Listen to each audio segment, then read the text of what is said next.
اللهم صل على محمد وعلى آل محمد كما صليت على إبراهيم وعلى آل إبراهيم إنك حميد مجيد. اللهم بارك على محمد وعلى آل محمد كما باركت على إبراهيم وعلى آل إبراهيم إنك حميد مجيد. قال الله تبارك وتعالى في القرآن المجيد والفرقان الحميد: أعوذ بالله من الشيطان الرجيم. بسم الله الرحمن الرحيم. إن الذين يتلون كتاب الله وأقاموا الصلاة وأنفقوا مما رزقناهم سرا وعلانية يرجون تجارة لن تبور. وقال النبي صلى الله تعالى عليه وسلم: خيركم من تعلم القرآن وعلمه، أو كما قال عليه الصلاة والسلام. اللهم صل على سيدنا ومولانا محمد وعلى آل سيدنا ومولانا محمد وبارك وسلم وصل عليه. اللهم صل على سيدنا ومولانا محمد وعلى آل سيدنا ومولانا محمد وبارك وسلم وصل عليه. اللهم صل على سيدنا وسيد ساداتنا وسيد عاداتنا وحبيبنا وحبيب ربنا وصمدنا وأجملنا وأكملنا وأحسننا وأرفقنا وأعلانا وأولانا وأزكانا وأتقانا محمد صلى الله عليه وعلى آله وأهله وذرياته وصحابته ومن تبعهم بإحسان إلى يوم الدين. اللہ رب العزت نے آپ صلی اللہ علیہ وسلم کو اپنا حبیب اور محبوب بنایا ہے، اور صرف آپ کی ذات نہیں بلکہ آپ کے لیے جس امت کا انتخاب کیا گیا اسے بہترین امت، خیر امت قرار دیا گیا ہے، اور آپ کے لیے جس خاندان کا انتخاب کیا گیا وہ خاندان ساری دنیا کے خاندانوں سے اعلیٰ اور بالا ہے، اور آپ کے لیے جن صحابہ کا، جن جانثاروں کا انتخاب کیا گیا ان جیسے نہ صحابہ کہیں کسی کو ملے، نہ قیامت تک ہوں گے، اور نہ ہی ویسے کوئی جانثار ہوں گے. اور آپ کے لیے جسے قبلہ بنایا گیا بیت اللہ، اس جیسا قبلہ پہلے کسی پیغمبر کو نہیں ملا، اور آپ کے لیے جس زمین کو ہجرت کی جگہ بنایا گیا ایسی زمین مبارک بھی کسی پیغمبر کو نہیں ملی. اور آپ کو جو اللہ نے کتاب دی وہ کتاب بھی ساری کتابوں کی سردار تھی. جیسے آپ سارے انبیاء کے سردار، آپ کی کتاب ساری کتابوں کی سردار. اور صرف اتنا نہیں کہ وہ سردار ہے، بلکہ اس سے بڑھ کر اللہ رب العزت ہمیں یہ بتاتے ہیں قرآن کریم کے اندر کہ یہ کلام بھی ہے. کوئی بھی کتاب ایسی نہیں تھی جو اللہ کی کتاب بھی ہو، کلام بھی ہو. تورات بھی، زبور بھی، انجیل بھی، ابراہیم علیہ السلام کے صحیفے بھی، یہ سارے کے سارے یہ اللہ کی کتاب میں تو شمار ہوتے تھے، لیکن اللہ کے کلام نہیں تھے. مجھے اور آپ کو جو قرآن دیا گیا، مجھے اور آپ کو جو کتاب دی گئی، یہ اللہ کی کتاب بھی ہے، کتاب اللہ بھی ہے، اور کلام اللہ بھی ہے. اللہ کا کلام ہے، اور اللہ کا کلام کیسا ہے کہ جو خود اللہ کی ذات سے نکلا ہے. یہ وہ کلام ہے جو اللہ کی ذات سے نکلا ہے. یہ وہ کلام ہے جو مخلوق نہیں، کل کائنات مخلوق ہے، ساری کائنات مخلوق ہے، لیکن قرآن مخلوق نہیں ہے. قرآن اللہ کا کلام ہے، اللہ کی ذات کا جز ہے، اور اللہ کی ذات سے نکلا ہوا ہے. اور اسی لیے اللہ رب العزت نے اس کی حفاظت کی ذمہ داری خود اٹھائی اور فرمایا: انا نحن نزلنا الذکر وانا له لحافظون، کہ اس قرآن کو ہم نے نازل کیا، ہم اس کو نازل کرنے والے ہیں، اور ہم ہی اس کے محافظ ہیں، ہم ہی اس کی حفاظت کریں گے. پہلی کتابوں کی حفاظت ان کے علماء کے ذمہ ڈال دی گئی، ان کے راہبوں کے ذمہ میں ڈال دی گئی، اور وہ وقت کے جو بڑے بڑے درویش ہوتے، مشائخ ہوتے، ان کے ذمے ان کتابوں کی حفاظت ڈال دی گئی. لیکن یہ کتاب جو مجھے اور آپ کو دی گئی، اس کتاب کی حفاظت کی ذمہ داری اللہ رب العزت نے کسی پر نہیں ڈالی، کسی پر نہیں ڈالی، بلکہ خود فرمایا کہ ہم نے اسے نازل کیا اور ہم اس کے محافظ بھی ہیں، ہم حفاظت کریں گے۔ اور آج تک اس قرآن کے الفاظ کی، اس کے مفہوم کی، اس کے کلمات کی، اس کے زیر زبر شد مد ہر چیز کی اللہ نے حفاظت کی ہے۔ آپ قرآن پڑھتے ہیں تو جہاں پر زبر ہے پوری دنیا کے قرآنوں میں وہاں پہ زبر ہی نظر آئے گی، جہاں زیر ہے پوری دنیا کے قرآنوں میں وہاں پر زیر ہی نظر آئے گی۔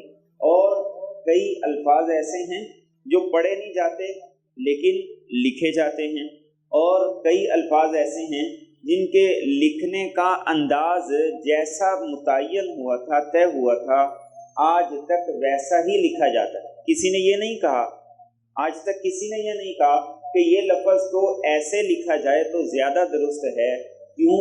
اس لیے کہ جیسے لکھ دیا گیا اب اس شکل کو بدلنا بھی کسی کے لیے جائز نہیں، اب اس میں تبدیلی بھی نہیں ہو سکتی۔ تو یہ وہ کتاب ہے، یہ وہ کتاب ہے جس کو اللہ نے اعلیٰ بھی بنایا، عرفہ بھی بنایا، شان والا بھی بنایا، اپنا کلام بھی قرار دیا۔ اور قیامت کی علامات میں، قیامت کی نشانیوں میں جو پہلی نشانی ہوگی، اللہ کے رسول صلی اللہ علیہ وسلم نے فرمایا کہ قرآن کو اٹھا لیا جائے، قرآن کو اٹھا لیا جائے۔ کتاب تو پڑھی ہوگی لیکن الفاظ مٹ جائے۔ صحابہ فرماتے ہیں اللہ کے رسول صلی اللہ علیہ وسلم کے ساتھ مسجد میں نبوی میں ہم بیٹھے ہوئے تھے، آپ نے آسمان کی طرف دیکھا اور دیکھ کر یہ ارشاد فرمایا کہ علم کے اٹھائے جانے کا وقت طے ہو چکا ہے۔ ایک صحابی تھے، بڑے حیران ہوئے، جن کا نام زیاد بن لبید تھا۔ یا رسول اللہ صلی اللہ علیہ وسلم، کتاب اللہ موجود ہے، قرآن موجود ہے، تو علم کیسے اٹھا لیا جائے؟ اللہ کے رسول صلی اللہ علیہ وسلم نے فرمایا کہ اے زیاد، میں تو تمہیں بڑا سمجھدار سمجھتا، فرمایا تم کہتے ہو قرآن موجود ہے، ہم خود بھی سیکھتے ہیں، اولاد کو بھی سکھاتے ہیں، اپنی عورتوں، بچیوں، بیٹیوں کو بھی سکھاتے ہیں، تو قرآن کیسے اٹھایا جائے گا؟ یہ سلسلہ تو قیامت تک چلتا رہے گا۔ اللہ کے رسول صلی اللہ علیہ وسلم نے ارشاد فرمایا کہ تم دیکھتے نہیں، یہودیوں کے پاس ان کی کتاب نہیں، عیسائیوں کے پاس ان کی کتاب نہیں ہے، کیا وہ اپنی کتاب کو پڑھتے پڑھاتے نہیں ہیں؟ آپ نے فرمایا سب کچھ ان کے پاس ہے، لیکن اس کے باوجود بھی ان کے پاس کچھ بھی نہیں ہے۔ اور جب قیامت آئے گی تو رات کو لوگ سوئیں گے، قرآن کے الفاظ لکھے ہوئے ہوں گے، اور صبح اٹھیں گے تو قرآن کے الفاظ بھی اٹھا لیے جائیں گے۔ یہ قیامت کی علامات اور نشانیوں میں سے، بڑی نشانیوں میں سے ایک ہے۔ تو قرآن کی بقا دنیا کی بقا ہے، قرآن کا وجود دنیا کا وجود ہے، اور قرآن کا باقی رہنا اس دنیا کے باقی رہنے کی ضمانت ہے۔ قرآن تو رہے گا، قیامت تک رہے گا، لیکن میرے اور آپ کے لیے کیا ہے؟ اس کی حفاظت کی ذمہ داری اللہ نے لے لی۔ پوری دنیا کچھ بھی کر لے، اس میں آج تک کوئی تبدیلی نہیں کر سکتی، کوئی ترمیم نہیں کر سکتی۔ موسیٰ اور خضر علیہ السلام کا واقعہ قرآن کریم نے بتایا۔ موسیٰ اور خضر علیہ السلام ایک بستی میں گئے، انہیں جا کر کہا بھوک لگی ہے، کھانا کھلا دو، شریف لوگ ہیں۔ انہوں نے کہا کہ نہیں، کھانا نہیں ملے گا۔ ابو ان یضیفوہما، انکار کر دیا۔ ابو، با کے نیچے ایک نقطہ ہے، اس کا مطلب ہے انکار کر دیا۔ با کے اوپر دو نقطے لگ جائیں تو بن جائے گا فَأَتَوْا أَن يُضَيِّفُوهُمَا، کہ وہ ان کے پاس آئے کہ ہماری مہمانی کرو، تو انہوں نے کر دی۔ ایک نقطہ نیچے سے اٹھا کے اوپر دو نقطے اور لگانے، اس علاقے کے، اس قوم کے، اس قبیلے کے لوگ حجاج بن یوسف کے پاس چلے، اور اس دور میں باقاعدہ طور پر حکومتی سرپرستی کے اندر قرآن کریم پہ نقطے لگ رہے، تو انہوں نے جا کر بہت باری اور بہت زیادہ رشوت پیش کی۔ حجاج بن یوسف جیسا ظالم آدمی جس نے ہزاروں لاکھوں لوگوں کو قتل کیا، جس کا مشغلہ ہی قتل کرنا. وہ کہتے تھے جب تک صبح اٹھ کے میرے سامنے کسی آدمی کو قتل کر کے اس کا خون نہ بہایا جائے میرا دن نہیں گزرتا، دن کا آغاز نہیں ہوتا. اب اس کے پاس ڈھیروں سونے کے انعامات رشوت کے طور پر لے کر چلے گئے. اس نے کہا بتاؤ ڈیمانڈ کیا ہے؟ تو وہ کہنے لگے کہ بس یہ ہے کہ اگر یہ ابو ہو تو ہماری بےزتی ہے. ساری دنیا میں قرآن کریم میں جانا ہے تو قیامت تک یہ ہوگا کہ ان کے پاس 2 پیغمبر گئے اور انہوں نے کھانا نہیں کھلایا. تو تم ایسا کرو یہ سب کچھ لے لو اور ایک نقطہ نیچے سے اٹھا کے اوپر 2 کر دو، با کو تا کر دو، فَأَبَوْا کو فَأَتَوْا کر دو. حجاج بن یوسف جیسا ظالم آدمی اور اس جیسا لالچی آدمی، اس نے کیا کہا؟ اس نے کہا کہ ساری دنیا بھی لے آؤ تو میں اس ایک نقطے کو اس کی جگہ سے نہیں بدل سکتا. میری آنکھیں کھلنے سے پہلے ادھر سے دفع ہو جاؤ ورنہ تم سب کی گردنیں اڑوا دو. تو اللہ رب العزت نے اس قرآن کی حفاظت کی ذمہ داری ایسے لی ہے، اس انداز سے لی ہے کہ حجاج بن یوسف جیسا ظالم آدمی بھی کھڑا ہو جاتا، وہ کہتے کہ نہیں، نقطے بھی آگے پیچھے نہیں ہوتے. تو میرے اور آپ کے لیے کیا ہے؟ میرے اور آپ کے لیے یہ ہے کہ ہم اس کی تلاوت کریں، ہم اس کی تلاوت کریں. اور قرآن کریم میں کیا بات ہے؟ ان الذین یتلون کتاب اللہ، جو لوگ اللہ کی کتاب قرآن کریم کی تلاوت کرتے ہیں، وَأَقَامُوا الصَّلَاةَ وَأَنفَقُوا مِمَّا رَزَقْنَاهُمْ سِرًّا وَعَلَانِيَةً، اور نماز قائم کرتے ہیں، اللہ کے دیے ہوئے میں سے علانیہ طور پر بھی، چھپ کے بھی خرچ کرتے ہیں. یرجون تجارۃ لن تبور، فرمایا ایسا بزنس ہے، ایسا کاروبار ہے جس میں گھاٹے خسارے لاس کا سوال ہی نہیں پیدا، سوال ہی نہیں پیدا. اور یہ بات نہیں ہے بلکہ حقیقت ہے کہ میرے اور آپ کا رب مجھے بتا دے کہ دنیا کے کاروبار خسارہ بھی ہے، نقصان بھی ہے، اس کے ساتھ تمہارے کام کا بھی ہو سکتا ہے، تمہارے کام کا نہیں بھی ہو سکتا، اور تم ہونے کے باوجود کچھ بھی نہ ہو، اور تم نہ ہو تو تمہارا اچھا بھی چل جائے. لیکن فرمایا یہ وہ کاروبار ہے کہ جس کے ذریعے سے ایسی تجارت ہے جس میں خسارے کا، نقصان، گھاٹے کا سوال ہی نہیں پیدا. اور اس کتاب کی تلاوت ایسی عظیم الشان نیکی ہے کہ اللہ رب العزت میرے اور آپ کے نبی کو مخاطب کرتے ہوئے کہتے ہیں وَأُمِرْتُ أَنْ أَكُونَ مِنَ الْمُسْلِمِينَ وَأَنْ أَتْلُوَ الْقُرْآنَ، اللہ نے مجھے حکم دیا ہے، مجھے حکم دیا ہے. میرے اور آپ کے نبی کہتے ہیں، قرآن کہتا ہے کہ آپ بھی قرآن کی تلاوت کیجیے، آپ بھی قرآن کی تلاوت کیجیے، آپ بھی قرآن کی تلاوت. آپ پر تو اترا ہے، آپ تو کرتے تھے، ساری ساری رات تہجد میں کھڑے ہو کر قرآن کی تلاوت کرتے تھے. لیکن یہ کس لیے ہے؟ یہ مجھے اور آپ کو بتانے کے لیے ہے کہ یہ چیز کیا ہے، اس کا مقام کیا ہے، اس کی اہمیت کیا ہے. اور پھر صرف قرآن پڑھنا نہیں، یتلونہ حق تلاوتہ، فرمایا ایسے پڑھو جیسے پڑھنے کا حق ہے. قرآن ایسے پڑھو جیسے پڑھنے کا حق ہے. قرآن کے پڑھنے کا حق کیا؟ کہ اسے صحیح پڑھا جائے، تجوید کے ساتھ پڑھا جائے، بار بار پڑھا جائے، شوق سے پڑھا جائے، دل لگا کے پڑھا جائے. یہ ہے یتلونہ حق تلاوتہ. ہم یہ سمجھتے ہیں کہ قرآن کریم کو تجوید کے ساتھ پڑھنا یہ تو صرف اور صرف قاریوں کی ذمہ داری، حافظوں کی ذمہ داری ہے، ہم تو نہیں پڑھ سکتے. تو کیا مسلمان نہیں؟ کیا مسلمان نہیں؟ یتلونہ حق تلاوتہ یہ صرف حافظوں کے لیے.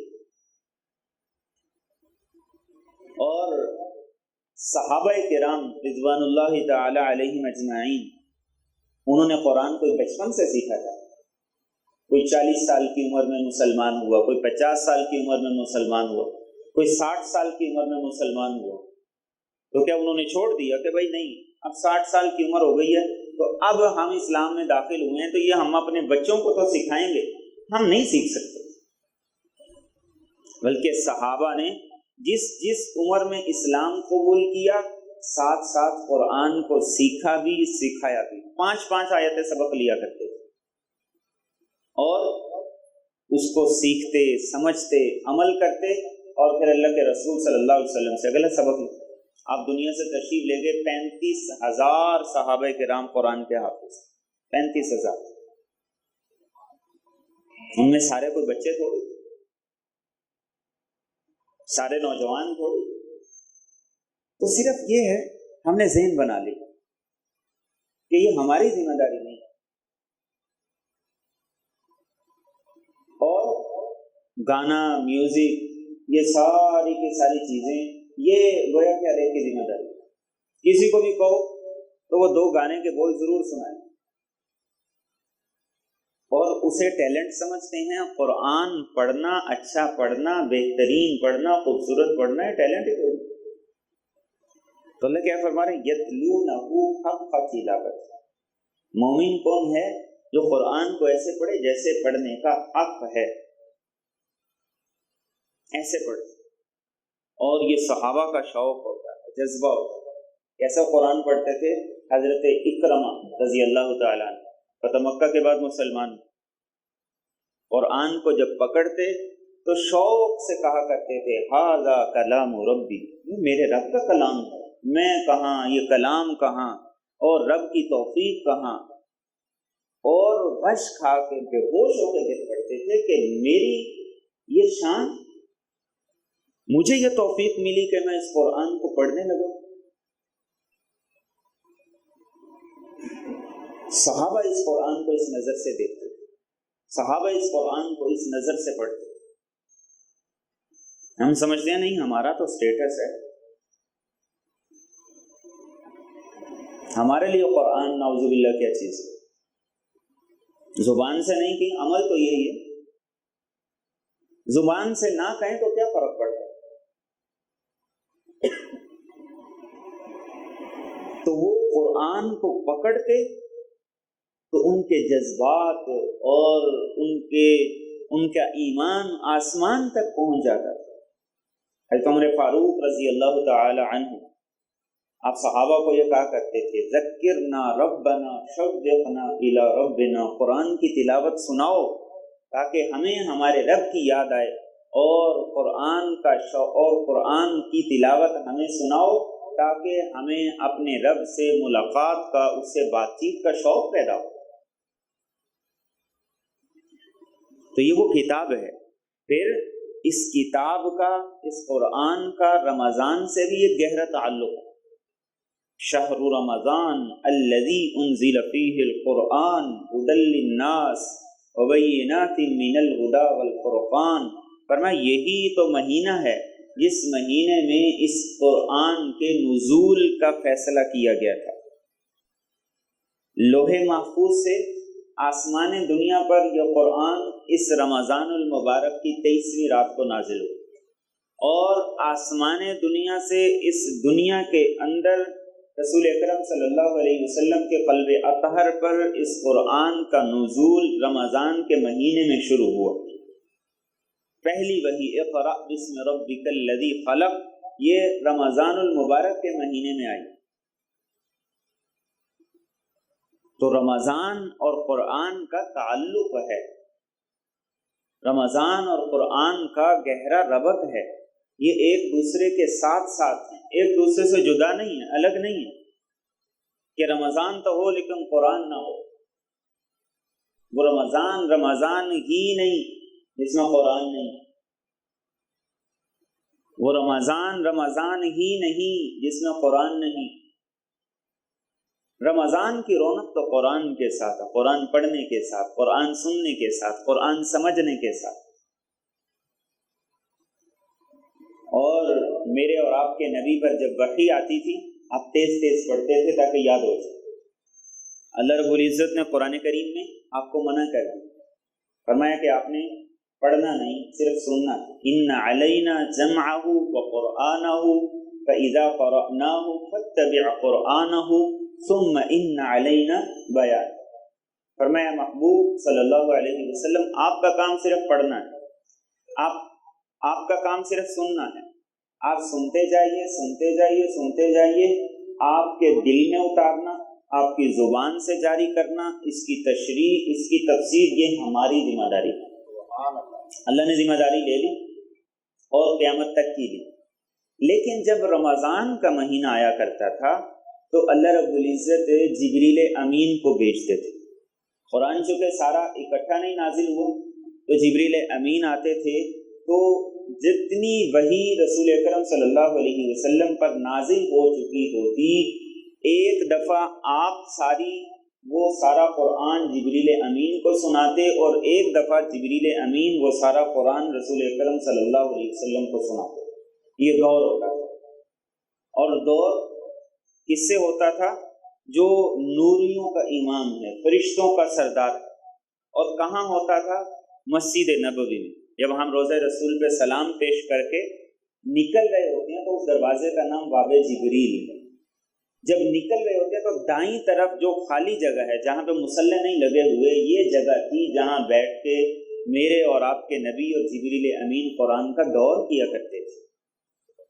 اور پھر جس سال آپ کا انتقال ہوا، ربیع الاول کے مہینے میں آپ دنیا سے تشریف لے گئے، تو جو آخری رمضان تھا، اس رمضان میں جبریل امین آئے تو پورا قرآن 2 دفعہ میرے اور آپ کے نبی نے جبریل امین کو سنایا، اور 2 دفعہ جبریل امین نے پورا قرآن آپ کو سنایا. یہ کس لیے تھا؟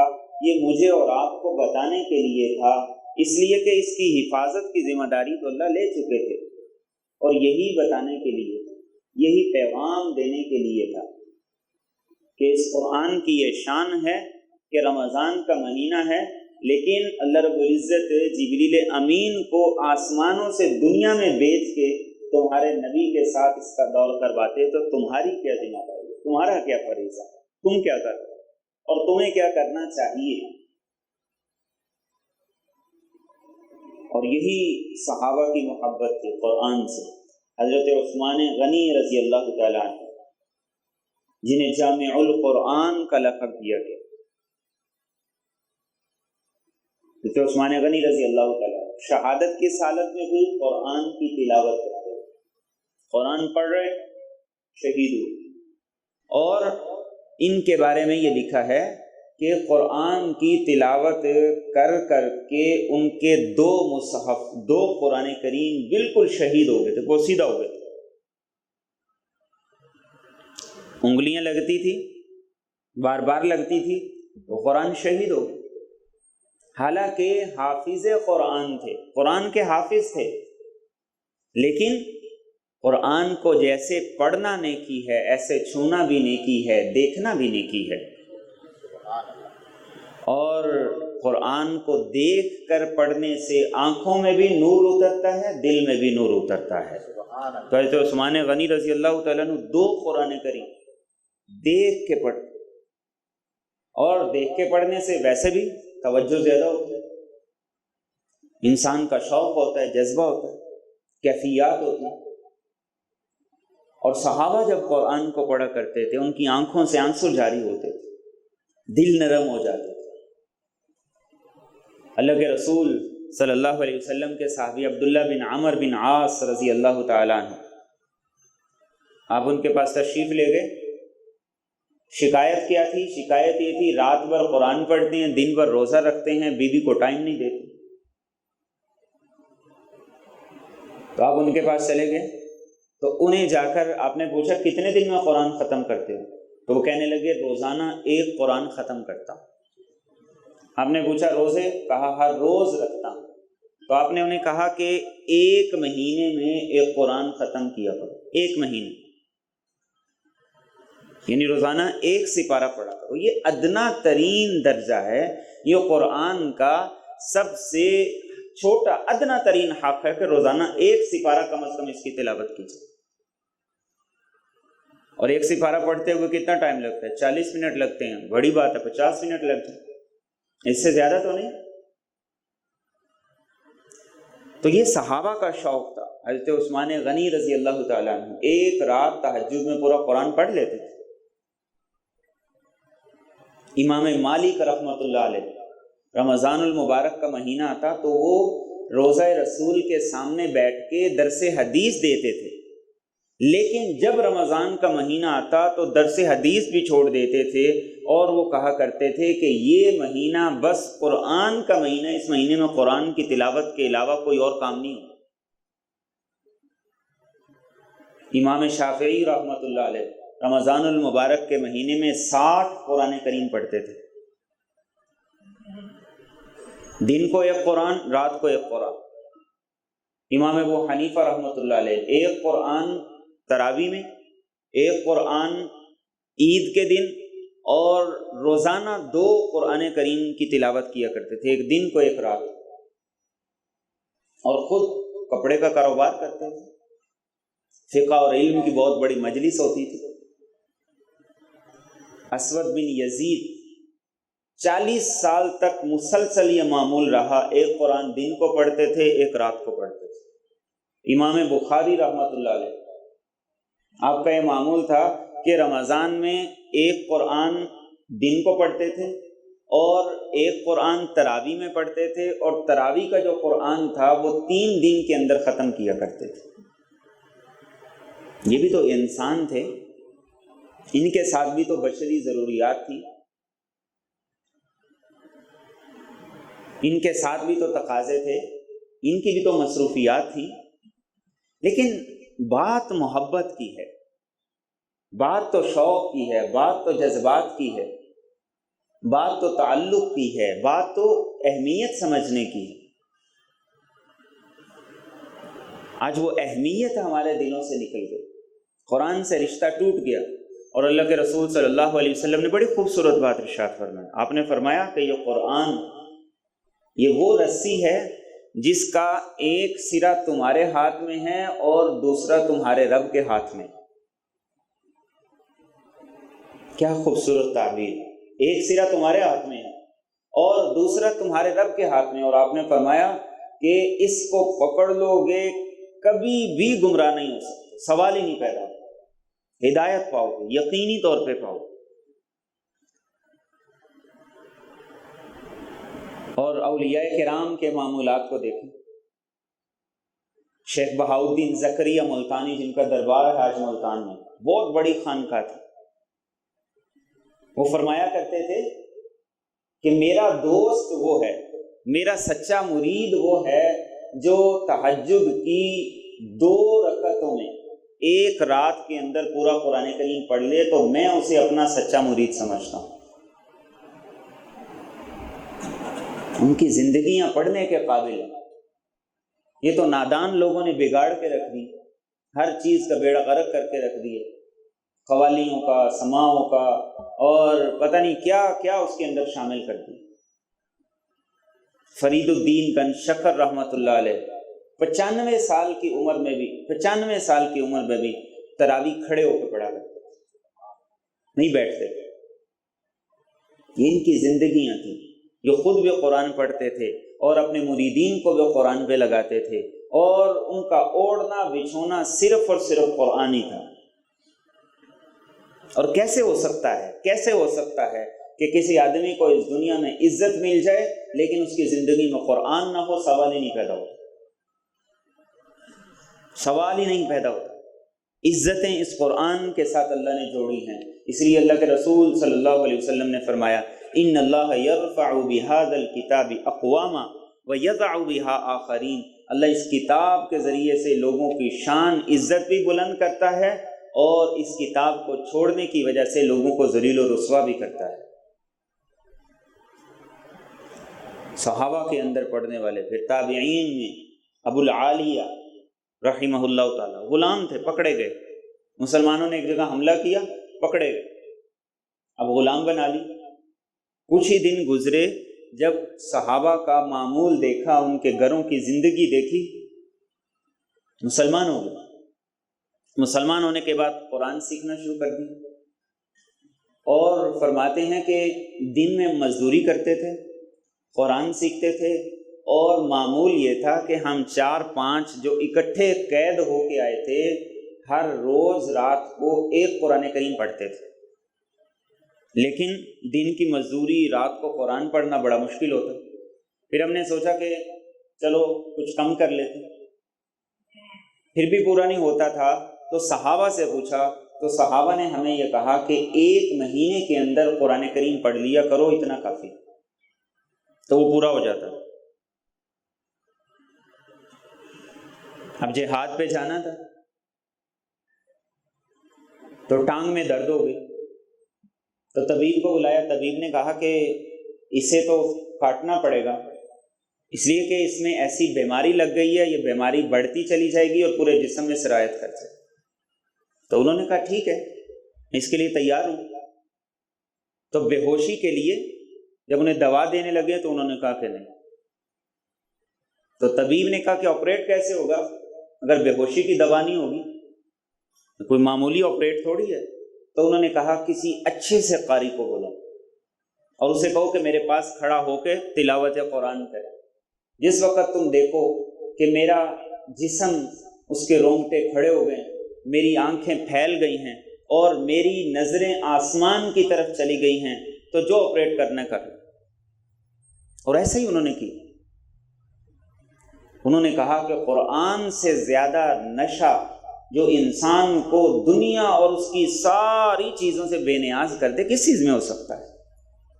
جو صرف اس کو اللہ کی طرف لگا دے، بس اللہ کا بنا دے۔ اور کیوں نہ ہو اللہ سے بات کرنا کوئی معمولی چیز ہے؟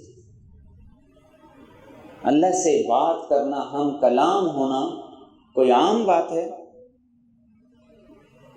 یہ اللہ سے گفتگو ہے، یہ اللہ سے کلام ہے، یہ اللہ سے بات چیت ہے، یہ اللہ سے سرگوشی ہے، اللہ سے کنورسیشن ہے، اللہ سے مناجات ہے۔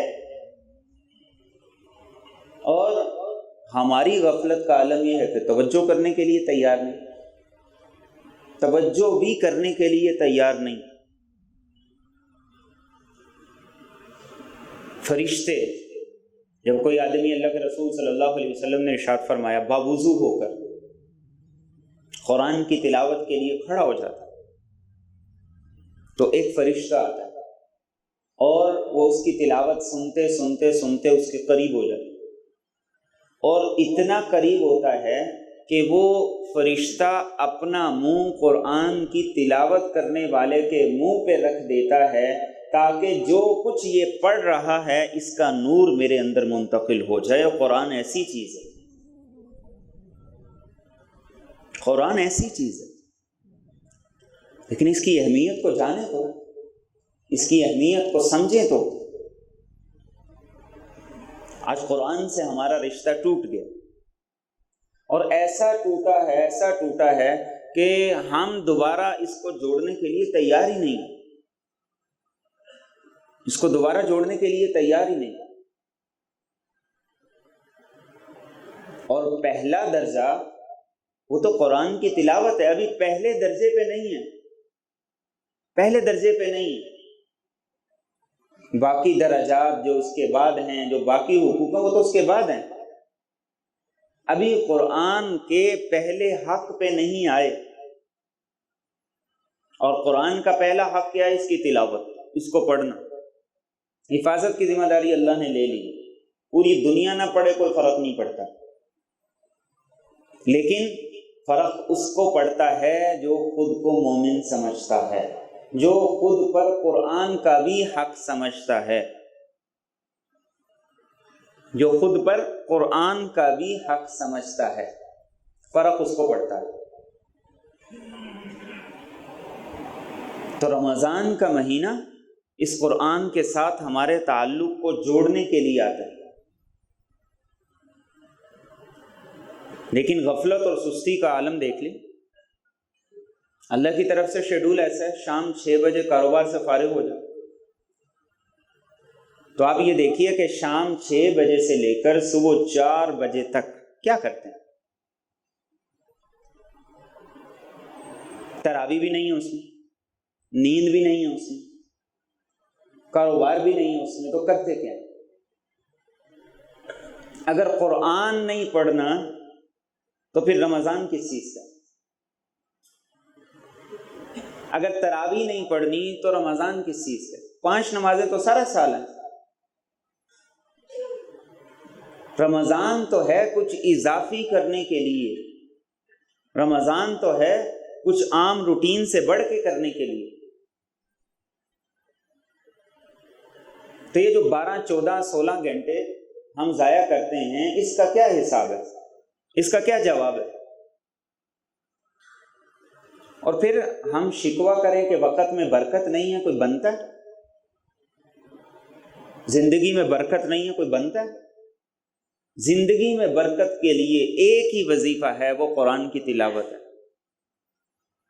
یہ جن صحابہ کا، جن اولیاء کے میں نے بتایا کہ قرآن کی یہ اتنی تلاوت کرتے تھے، یہ وقت کی برکت تھی کہ جتنا قرآن کو پڑھو گے اتنی زندگی میں برکت بڑھتی چلی جائے.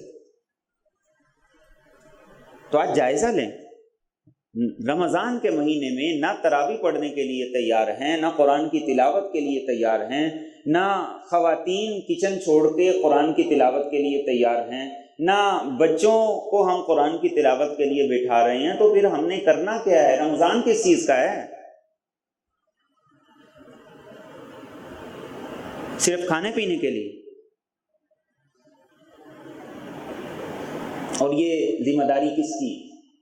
ماں اور باپ کی. گھر کا ماحول دینا، گھر کا ماحول بنانا ماں باپ کی ذمہ داری ہے.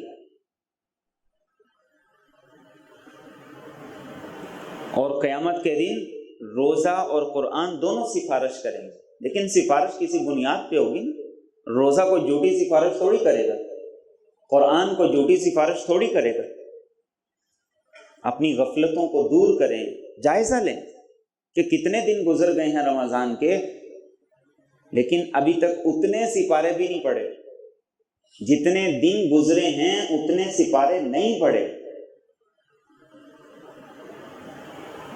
یہ تو میں ان لوگوں کی بتا رہا ہوں جو نمازی ہیں، جو نماز کے لیے 5 وقت آ جاتے ہیں. یہ میرا اپنا سروے، میرا اپنا جائزہ ہے. لیکن ہم اگر رمضان میں تراویح نہیں پڑھیں گے، قرآن نہیں پڑھیں گے، تو ہم نے کرنا کیا؟ رمضان پھر کس چیز کا؟ اس ذمہ داری کو کس نے سمجھنا؟ آج میرے جمعے کا موضوع کچھ اور تھا، آج یہ موضوع ہی نہیں تھا میرا، لیکن میں نے یہ سوچا کہ اس سارا رمضان بس یہی موضوع ہو کہ ہم نے رمضان میں کرنا کیا ہے. ضرورت چنے کی ہے، ہم گندم دیتے رہیں تو کیا فائدہ؟ ضرورت تو اس چیز کی ہے کہ ہم اپنی زندگی کا حصہ قرآن کے لیے وقف کریں، پڑھیں. ادہم نابلسی، پرانے واقعات تو آپ چھوڑیے، بہت بڑا گلوکار عرب، 30 سال کی عمر، اور یہ جو گزشتہ دسمبر میں اس نے اعلان کر دیا آج کے بعد گانے نہیں گاؤں. 30 سال کی عمر، 4 ملین اس کے یوٹیوب پہ سبسکرائبر ہے، 4 ملین، 40 لاکھ. ساری ویڈیوز اس نے ڈیلیٹ کر دی، اور 4 مہینے کے بعد اس نے اپنا سرٹیفکیٹ دکھایا کہ دیکھو سب کچھ چھوڑ کے جو میں نے کیا ہے وہ قرآن سیکھا ہے، اور اس کا یہ سرٹیفکیٹ. کوئی پرانی بات نہیں، تازہ بات میں آپ کو بتا. سب کچھ چھوڑا اور اپنے آپ کو قرآن کے ساتھ لگا دیا. جس کے پاس جوانی بھی ہے، پیسہ بھی ہے، اور وہ سب کچھ، جس کا کوئی خواب دیکھتا ہے وہ سب کچھ ہے، لیکن وہ سب کچھ چھوڑ کے، آج بھی آپ اس کے یوٹیوب چینل پہ دیکھیں، بس ایک ہی ویڈیو پڑھیے کہ بس آج کے بعد میری زندگی کا مقصد اللہ کی رضا ہے. 4 ملین، یہاں 2 لائک فیس بک پہ لینے کے لیے لوگ لیٹے ہوتے ہیں، ترلے کر رہے ہوتے، منتیں کر رہے ہوتے ہیں، تھوڑی مہربانی کوئی ایکتے دے دے. دنیا کیا کیا نہیں کر رہی.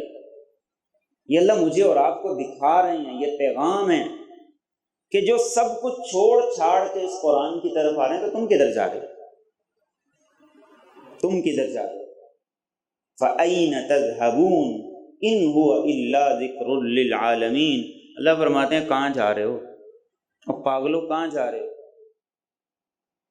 ان ہوا الا ذکر للعالمین، ساری انسانیت کے لیے نصیحت تمہارے رب کا کلام کہ جب تم پڑھتے ہو تو اس سے باتیں کرتے ہو، اس سے بات چیت کرتے ہو، اپنی غفلت کو دور کریں، اپنی اولاد کو بٹھائیں، ان سے پوچھیں کہ آج کتنے سپارے پڑھیں،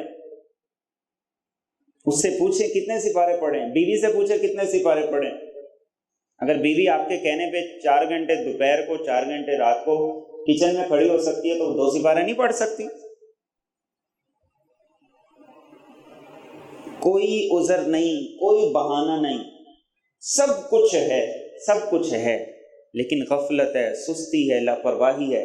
اللہ سے سچی توبہ کریں، اللہ سے رو رو کے توبہ کریں، اللہ سے رو رو کے توبہ کریں، اور اتنی توبہ کریں کہ ہماری غفلت کی چادر اتر جائے۔